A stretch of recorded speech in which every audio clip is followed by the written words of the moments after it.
Kia ora whānau, my name's Tami. I'm a social worker here at Supergrans. Today we're going to be doing a mums and bubs workshop where we make baby food for about 6-month-old babies, which I used to enjoy doing with my babies. It's using 1 or 2 ingredients, so let's get into it. Some of the utensils that we'll use today is a peeler, a chopping board, a knife, a pot, a whiz or a blender.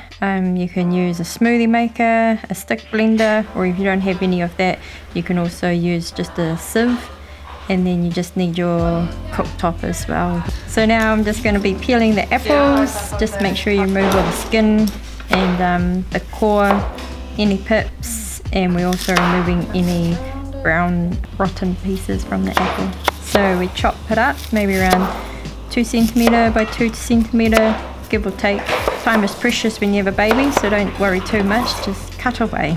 Some of the other produce that we can use, or fruit, you can use pears, apricots or plums. Just make sure you remove the pips and the skin. And some of the vegetables, pumpkin, kumara, carrots, potato, parsnip, they're all nice to use. So we're going to put the water into the pot. So you want to kind of just cover the apples, and we're going to put it on the element and bring it up to high, and then once it starts boiling we'll bring it down a bit and it will just simmer away for about 10 minutes.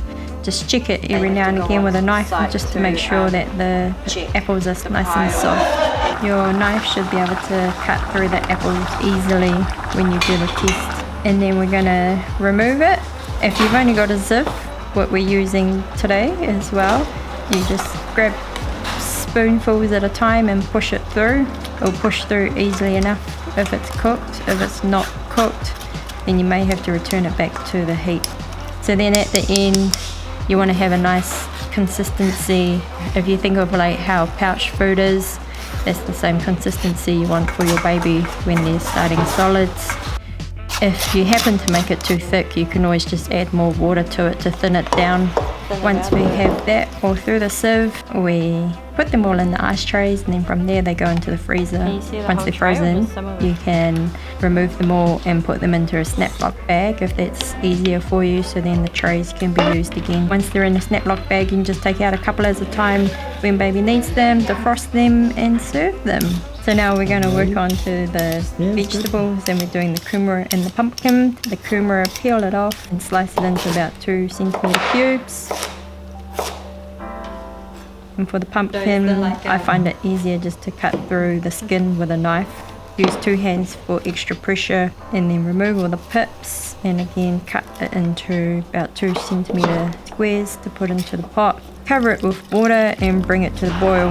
And once it's boiling away, reduce the heat a little bit so that it simmers. Probably about 10 minutes. Just check it with a knife. You just want a nice soft consistency that the knife can run through it. Once it's cooked, remove it from the heat. And if you've only got a sieve, just grab a few spoonfuls out at a time, put it through the sieve, pushing it all through. These ones get stuck a bit at the bottom, so you've got to come around to the bottom of the sieve and run your spoon over it so it drops into the bowl. If you've got a blender or a whiz or a hand stick blender, blitz it all up and leave the water in it so that it's a nice smooth running consistency for baby. At the end, put it into the ice trays. You can see with this lot we made 5 trays. That was from 1/4 of a pumpkin and 1 kumara. So we made 5 trays, which works out to be 70 cubes, which is roughly about 35 servings depending on baby. When you think about 2 pouch food, so you're buying 2 pouches for about $2 each, and you get 1 serve, and then sometimes you put it back in the fridge and you might get another 1 serve out of it before you have to throw it away.